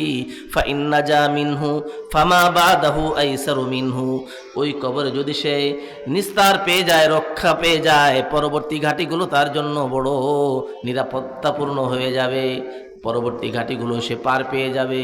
ওয়া ইল্লাম ইয়ানজু মিনহু ফামা বাদাহু আসাদ্দু মিনহু, কবরে যদি রেহাই না পায় পরবর্তীগুলো আরো বেশি ভয়াবহ হয়ে যায়। এরপরে ওসমান গনি রাদিয়াল্লাহু আনহু বলেন, ক্বাদ ক্বালা রাসূলুল্লাহ সাল্লাল্লাহু আলাইহি ওয়াসাল্লাম, রাসূল করিম সাল্লাল্লাহু আলাইহি ওয়াসাল্লাম আরো বলেছেন, মা রাআইতু মানজারান ক্বাত্তু ইল্লা ওয়াল কবরু আফযা মিনহু, আমি কবরের চাইতে চরম ভয়ানক কোন দৃশ্য কখনো দেখি নাই। আহা, চিন্তা করেছি এত বড় সাহাবী জান্নাতের ঘোষণা প্রাপ্ত, তারপরও তার চোখের অশ্রুতে দাড়ি ভিজে যায় ভয়ের ধাক্কায়। ওমর ফারুক রাদিয়াল্লাহু আনহু সম্পর্কে তারিখের মধ্যে উল্লেখ হয়েছে, যে হাদিসের মধ্যে তো এসেছেই, নবী আলাইহিস সালাম সহিহ বুখারী হাদিস খুলে দেখুন, তার কি পরিমাণ মহৎ গুণের আলোচনা নবী আলাইহিস সালাম ওহীর মাধ্যমে আল্লাহর পক্ষ থেকে প্রাপ্ত হয়ে উম্মতকে দিয়েছেন। নবী আলাইহিস সালাম বলেন, লাউ কানা বাদি নাবিয়্যুন লাকানা ওমর, আমার পরে কেউ নবী হইলে সে হতো কে? ওমর ফারুক। হাদিসের মধ্যে এটাও আসছে, নবী করিম সাল্লাল্লাহু আলাইহি ওয়াসাল্লাম বলেন, এটাও বুখারী শরীফের হাদিস, নবী আলাইহিস সালাম বলেন, আমি ওই মেরাজের রজনী লাইলাতুল ইসরার মধ্যে যখন জান্নাতে প্রবেশ করেছিলাম, একটা বড় অট্টালিকা দেখেছিলাম, তখন বলা হলো আমাকে, এটা হলো কসর ওমর, ওমরের অট্টালিকা, জান্নাতে আসার পরে এটা তার জন্য হয়ে যাবে, এটা তার জন্য বরাদ্দ দিয়ে দিয়েছেন কে? নবী সাল্লাল্লাহু আলাইহি ওয়াসাল্লাম এসে বলেন, ওমরে তোমার অট্টালিকা জান্নাতে দেখে আসছি আমি। এরপরে বলেন, আরাদতু আন আদখুলা ফিহা, তোমার সে অট্টালিকায় ঢুকতে চেয়েছিলাম একটু, ফাযাকারতু গায়রাতাকা, তোমার আত্মমর্যাদা বোধে খারাপ লাগতে পারে এই কথা মনে করে ঢুকি নাই রে ওমর। তোমার অট্টালিকায় তুমি প্রবেশের আগে আমি যদি প্রবেশ করি তাহলে অনধিকার চর্চা হলো, হ্যাঁ, মালিক ছাড়া অনুমতি ছাড়া কেমনে ঢুকি, এই জন্য ঢুকি নেই। এই কথা শোনার সঙ্গে সঙ্গে ওমর ফারুক রাদিয়াল্লাহু আনহু কান্না শুরু করে দিয়েছেন, আলাইকা আগারু ইয়া রাসূলুল্লাহ, হে আল্লাহর রাসূল, আপনি আমার যদি আল্লাহর পক্ষ থেকে যদি সেটা আমার জন্য বরাদ্দ হয়েই থাকে, তাহলে আপনি আল্লাহর রাসূল, আপনার সামনে আমার সবকিছু কোরবান। সেই রাসূল আপনি যদি প্রবেশ করতেন তাহলে কি আমি আত্মমর্যাদা বোধে আঘাত পাবো? এটা হতে পারে ইয়া রাসূলুল্লাহ। সেই সাহাবী রাসূল ওমর ফারুক রাদিয়াল্লাহু আনহু সম্পর্কে তারিখের মধ্যে উল্লেখ হয়েছে, ওমর ফারুক রাদিয়াল্লাহু আনহু তিনি বলেন, ইন্তেকালের আগ মুহূর্তে, লাউ আন্নালি তিলাল আরদি যাহাবান, যদি জমিন থেকে আসমান পর্যন্ত স্বর্ণ দ্বারা ভরপুর করে দেওয়া হইতো, আর এই সব স্বর্ণ যদি আমি দান করলে পরবর্তী আখিরাতের ঘাটিগুলোতে নিস্তার পেয়ে যাব বলে জানতাম, সব স্বর্ণ দান করে দিয়ে আমি আখিরাতের আযাব থেকে নিস্তার পেয়ে নিতাম, তারপরেও আমি আমার এই সওদাকে সস্তা মনে করতাম, তারপরেও আমি আমার এই সওদাকে অতি সস্তা মনে করতাম। সকল সাহাবায়ে কেরামের জিন্দেগীর অবস্থা তাকায় দেখেন, তারা কি পরিমাণ ভয় পাইতেন আল্লাহ তাআলাকে। জান্নাতের শুভ সংবাদ অকাট্য দলিলের মাধ্যমে প্রাপ্ত হয়েও তারা ভয় পান। এর দ্বারা কি বুঝে আসলো? তারা আল্লাহ তাআলার দণ্ড শাস্তি সম্পর্কে, তারা আল্লাহ তাআলার বড়ত্ব সম্পর্কে, আখিরাত সম্পর্কে তারা ছিলেন বুদ্ধিমান। তাই তারা এত জ্ঞানী হওয়া সত্ত্বেও, এত আল্লাহর প্রিয় ভাজন হওয়া সত্ত্বেও তারা ভয় পাচ্ছেন। আর তারাই হলেন আপনার আমার মতো বড় বড় মানুষ, সাপ দেখলে যেমন ভয় পায় তেমন ছিলেন হলো সাহাবায়ে কেরাম। আর আপনি আমি দুনিয়ার ময়দানে পাপাচারের মধ্যে হাবুডুবু খাই, তারপরে কোনো ভয় নাই, মানে হলো আপনি আমি অবুঝ ছোট বালকের মতো। এটাই নবী আলাইহিস সালাম বলেন, ওয়াল আজিজু মান আতবা নাফসাহু হাওয়াহা, হাই চরম নির্বোধ হলো সে যে নিজের সত্তাকে যেমনে খুশি তেমনি ছেড়ে দেয়, সকল পাপের কর্ম করার জন্য সুযোগ করে দেয়, কোনো পাপের রাস্তায় আর সে ফেরে না। বুঝে আসছে? যত পাপের কর্ম আছে সে মনে করে বাস এটা আমার করলে কোনো সমস্যা নেই। আল্লাহ রাব্বুল আলামিন তাদেরকে হুঁশিয়ার করার জন্য বলেন, আম্মা মান তাগা, যে ব্যক্তি সীমা লঙ্ঘন করে, আমার বৈধতার গণ্ডি পেরিয়ে নিষিদ্ধ জায়গায় চলে যায়। আল্লাহ রাসূল কারীম সাল্লাল্লাহু আলাইহি ওয়াসাল্লাম আরো বলেন, এই হাদিসের সনদ অকাট্য, মুতাওয়াতির বলা হয় হাদিসের পরিভাষায়। আল হালালু বাইয়িনুন ওয়াল হারামু বাইয়িন। হালাল হারাম প্রত্যেকটা স্পষ্ট করে দেওয়া হয়েছে। এরপর নবী আলাইহিস সালাম বলেন, নবী আলাইহিস সালাম বলে দিয়েছেন যেটা হালাল সেটা আল্লাহ বলে দিয়েছেন, যেটা হারাম সেটা বলে দিয়েছেন। এরপরে বলেন আলা ইন্না হিমাল্লাহি ফি আরদিহি মাহারিমুহু। আল্লাহ তাআলার জমিনে নিষিদ্ধ কর্মগুলো হলো আল্লাহ তাআলার এক বিশেষ চারণভূমি। ওই জায়গায় দুনিয়ার কোনো মানুষের বিচরণ করার কোনো সুযোগ নেই। যদি কেউ যায় সে চরম সীমালঙ্ঘনকারী বলে সে গণ্য হবে। তার শাস্তি কি? আল্লাহ তাআলা বলেন ওয়া আম্মা মান তাগা, যে সীমালঙ্ঘন করলো হারামের সেই আল্লাহর নিষিদ্ধ অঞ্চলে প্রবেশ করে ফেললো, ফা ইন্নাল জাহিমা হিয়াল মাওয়া, তার ঠিকানা হলো জাহান্নাম, তার ঠিকানা জাহান্নাম। আর সেই জাহান্নামের শাস্তি কেমন হবে? আল্লাহ রাব্বুল আলামিন বলেন ওয়া আন্না আযাবি হুয়াল আযাবুল আলীম। জেনে নাও আমার শাস্তি কিন্তু চরম কঠিন, চরম কঠিন, চরম ভয়াবহ, চরম ভয়াবহ। আল্লাহ তাআলা শাস্তির ভয়াবহতা একটু শুনবেন। আল্লাহু আকবার। হাদিসের তর্জমা করে করে শোনাচ্ছি আপনাদেরকে। নবী করিম সাল্লাল্লাহু আলাইহি ওয়াসাল্লামের ইরশাদ ফরমান, যখন কবরে চলে যাবে একজন নাফরমান, তখন তার জন্য সোয়ালের উত্তর যদি সঠিকভাবে দিতে না পারে, ইউযরাবু বিমিতরাকাতিম মিন হাদিদ, লোহার একটা বড় দণ্ড দিয়ে, গুর্জ যেটাকে বলি, গুর্জ বলি না আমরা, এটা ফার্সি শব্দ, বাংলায় বলে বড় দণ্ড, একটা বাঁশের মতো, সেটি দিয়ে আঘাত করা হবে। সেইটার অবস্থা কি? নবী সাল্লাল্লাহু আলাইহি ওয়াসাল্লাম বলেন লাউ যুরিবা বিহাল জাবাল লাসারা তুরাবা। এত বড়, এত ভারী, এত শক্ত সেই গুর্জটা, সেই লোহার দণ্ডটা, সেটা দিয়ে যদি কোনো পাহাড়ে একবার আঘাত করা হয়, পুরো পাহাড়টা একদম ধুলায় পরিণত হয়ে যাবে। এইটা দিয়ে আঘাত করা হবে। এই আঘাতের চোটে কি হবে? সাথে সাথে সে মাটির সঙ্গে মিলে যাবে। সুম্মা ইউআদু ফীহি রূহুহু, এরপরে তাকে আবার বডি বানিয়ে তার বডির ভিতরে প্রাণ দিয়ে দেওয়া হবে। শুধু তাই নয়, আর নবী আলাইহিস সালাম বলেন ইউকাইয়াজু লাহু 99 তিন্নিনা, নাফরমান তার জন্য কবরের ভিতরে 99টা সাপ নিযুক্ত করা হবে। কতগুলো? 99টা সাপ। এই সাপের অবস্থা কি? লাউ আন্না তিন্নিনাম মিনহা নাফাখাত বিল আরদি নাফাখা বিল আরদি মা আমবাতাত খাদিরা। আমার কথা বলছি না ভাইরা, আল্লাহ রাসূল সাল্লাল্লাহু আলাইহি সাল্লামের পবিত্র জামানের চূড়ান্ত সত্য ওহীর বর্ণনার তর্জমা করে শোনাচ্ছি আপনাদেরকে। আমরা আজ কত বাঁকা, কত অবুঝ ছোট বালকদের মতো যে যেমনে খুশি তেমনে চলছি, জীবনের মধ্যে কোনো পরিবর্তন আনার কোনো ফিকির নেই। আল্লাহ রাসূল সাল্লাল্লাহু আলাইহি ওয়াসাল্লাম বলেন ওই প্রকাণ্ড অজগরগুলোর বিষের তেজস্বতা কি পরিমাণ হবে? ওই সাপগুলোর একটা সাপ যদি দুনিয়ার মধ্যে কখনো মাথা বের করে নিঃশ্বাস ফেলতো, ওই সাপের নিঃশ্বাসের বিষক্রিয়ার কারণে সারা পৃথিবীর সকল জমিন উর্বরা শক্তিকে হারায় ফেলতো। একটা সাপের এক নিঃশ্বাসে সারা বিশ্ব জাহানের সকল জমিনের উর্বরা শক্তি একদম মরে যেত, খতম হয়ে যেত। এমন যদি হয় তার নিঃশ্বাসের শক্তি, তাহলে তার বিষের বিষ প্রয়োগ করলে সেটা কি পরিমাণ বেদনাদায়ক। আর সেই সাপ থাকবে কতটা? 99টা। নবী করিম সাল্লাল্লাহু আলাইহি ওয়াসাল্লাম তার চাইতে সত্যবাদী, সত্য তথ্যদাতা জগতের মাঝে কেউ হতে পারে না, যিনি আল্লাহ তাআলার থেকে তথ্য পেয়েছেন, জিবরিল আমিনের মাধ্যমে, ওহীর মাধ্যমে প্রাপ্ত হয়ে আপনাকে আমাকে শুনিয়েছেন।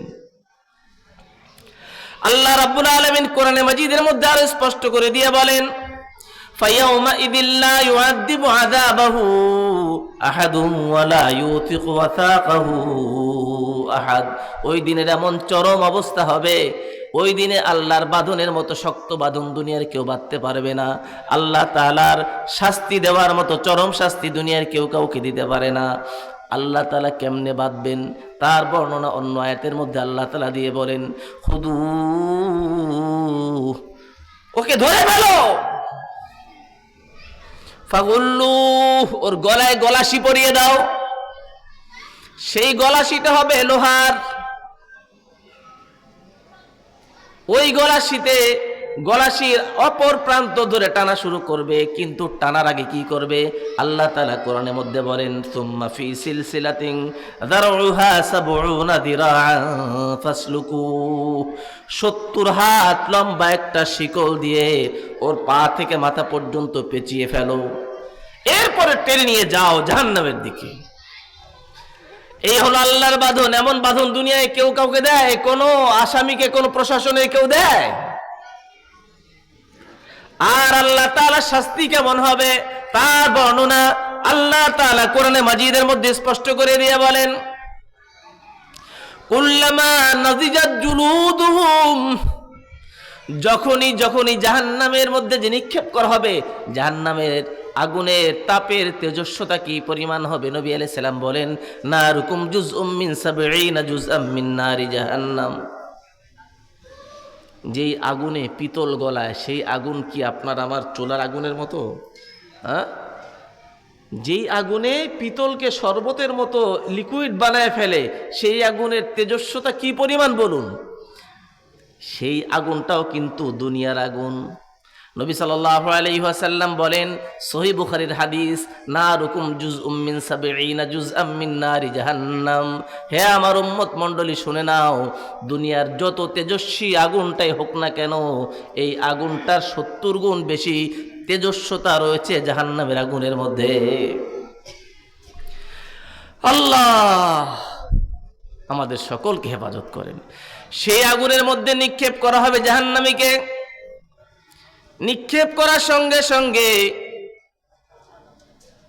নিক্ষেপ করার আগে থেকেই যখন টেনে নিয়ে যাবে গলায় সেই রশি বেঁধে, ওই মুহূর্তেই আল্লাহ তাআলা কোরআনে মাজিদের মধ্যে বলেন, অনেক শত শত কিলোমিটার দূর থেকে জাহান্নামে নিক্ষেপের আগেই যখন ফেরেশতারা গলায় দড়ি বেঁধে টেনে টেনে নিয়ে যাবে, শত শত কিলোমিটার দূর থেকে এই পাপী আসামি সে জাহান্নামের তর্জন গর্জন শুনতে পাবে। আহা, জাহান্নাম কি শব্দে তর্জন গর্জন করবে তাও আল্লাহ কোরআনে তুলে ধরেছেন। ইয়াউমা নাকুলু লিজাহান্নাম হালিম তালাতি, আল্লাহ বলবেন, হে জাহান্নাম তুমি কি ভরে গেছো? জাহান্নাম উত্তর দিবে, হালমিম মাজিদ, হালমিম মাজিদ। হে আল্লাহ, আসেনি কি আরো কোনো আসামি? দিন আমাকে, আমি তো আমার ভিতরে নিয়ে আপনার পাপের কর্ম করার চরম শাস্তি তাকে চাখানোর জন্য তৈয়ার। সেই আসামিকে আমার পেটের মাঝে নেওয়ার জন্য আমি প্রস্তুত। হে আল্লাহ, সেই আগুনের মধ্যে নিক্ষেপ করার পরে কি হবে? আল্লাহ তাআলা কোরআনে মাজিদের মধ্যে বলেন, কুল্লামা নাদিজাত জুলুদুহুম বাদদালনাহুম জুলুদান গায়রাহা লিয়াযুকুল আযাব।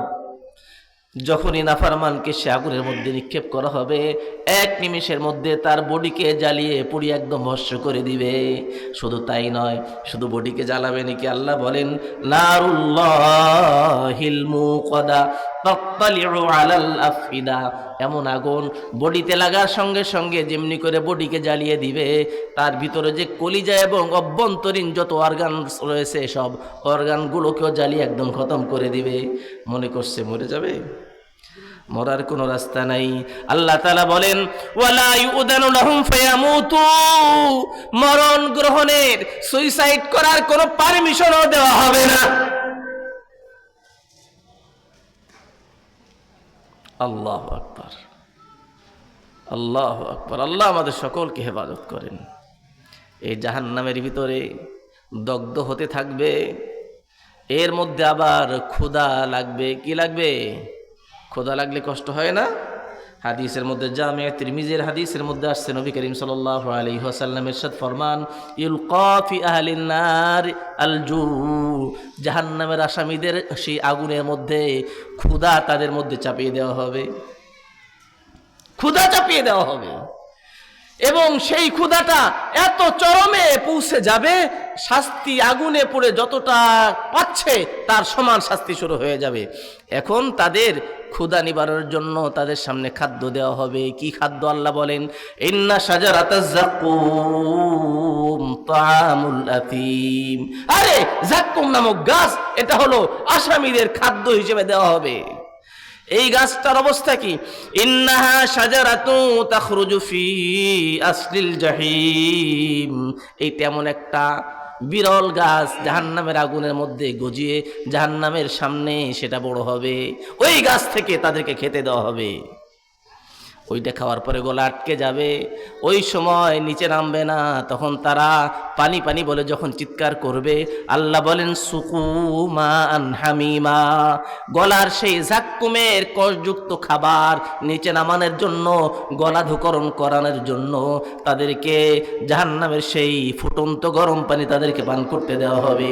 ওই পানির কি অবস্থা হবে? আল্লাহ বলেন কাত্তাআত আমাহুম, পেটের নাড়ি বুড়িকে কেটে সব বের করে দিবে, সব কেটে নিচে নামিয়ে দিবে। কখনো কখনো তাদেরকে পান করার জন্য দেওয়া হবে ইউসকা মিন মাইন সাদীদ, জাহান্নামীদের বডি আগুনে দগ্ধ হয়ে যে বিগলিত পুজ হবে, ওই পুজ তাদেরকে পান করতে দেওয়া হবে। কোরআন থেকে শোনাচ্ছি ভাইয়েরা, এখন বুঝুন এই ভয়ের অবস্থা সামনে রয়েছে। সেখানে কোনো জনবল, ধনবল, আপনজন, রাজনৈতিক পাওয়ার কোনো কিছু কাজ হবে না। তাহলে তারপরেও আমি কেন নির্ভীক অবস্থা আছি বুঝে আসলো আমি চরম নির্বোধ। এটাই নবী আলাইহিস সালাম বলেন ওয়াল আজিজু মান আতবা নাফসাহু হাওয়াহা ওয়া তামান্না আলাল্লাহ, চরম নির্বোধ হলো সে যে ইচ্ছা মতো চলে আর আল্লাহর কাছে নাজাত এবং জান্নাত পাওয়ার আশা করে। আল্লাহ আমাদের সকলকে আখিরাত লাভের পথে বুদ্ধিমান হওয়ার তৌফিক নসিব করেন, তার সাচ্চা গোলাম হিসেবে আমাদের কবুল করে নেন। আমিন। ওয়া আখিরু দাওয়ানা আলহামদুলিল্লাহি রাব্বিল আলামিন। আলহামদুলিল্লাহ, হযরতের মুখ থেকে অত্যন্ত গুরুত্বপূর্ণ আলোচনা শুনছিলাম। হযরতের প্রতিটি কথা আমার আর আপনার আখিরাতের মুক্তির জন্য পাথর হয়ে থাকবে যদি আমরা আমল করতে পারি। আল্লাহ তাবারক ওয়া তাআলা যা কিছু শুনলাম আমল করার তৌফিক দান করেন। সম্মানিত উপস্থিতি, এখন ঈশার নামাজের আজান হবে। আজানের 10 মিনিট পরেই জামাত অনুষ্ঠিত হবে ইনশাআল্লাহ। যাদের ওযু আছে আমরা মসজিদে গিয়ে কাতারবন্দি হয়ে বসে যাই। যাদের ওযু নেই আমাদের মাদ্রাসার দক্ষিণ পাশে, আমাদের স্টেজের বাম পাশে ওযু ইস্তেঞ্জার ব্যবস্থা আছে, আমরা ওখান থেকে ওযু ইস্তেঞ্জা করে নেই, সেরে নেই। সম্মানিত এলাকাবাসী, আমরা এখনো যারা এদিক সেদিক ঘোরাফেরা করছি, বাজারে, দোকানপাটে, রাস্তায়, তাদের দৃষ্টি আকর্ষণ করছি পবিত্র ঈশার নামাজের পরে আমাদের 2 দিনব্যাপী বার্ষিক ওয়াজ মাহফিলের 3য় অধিবেশনের কার্যক্রম যথানিয়মে শুরু হবে ইনশাআল্লাহ। নামাজের পরপরই আমরা সকলেই সামিয়ানার মধ্যে এসে জমে জমে বসে যাব। আল্লাহ তাআলা আমাদেরকে তৌফিক দান করেন। এখন পবিত্র ঈশার নামাজের আজান হচ্ছে।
محمدا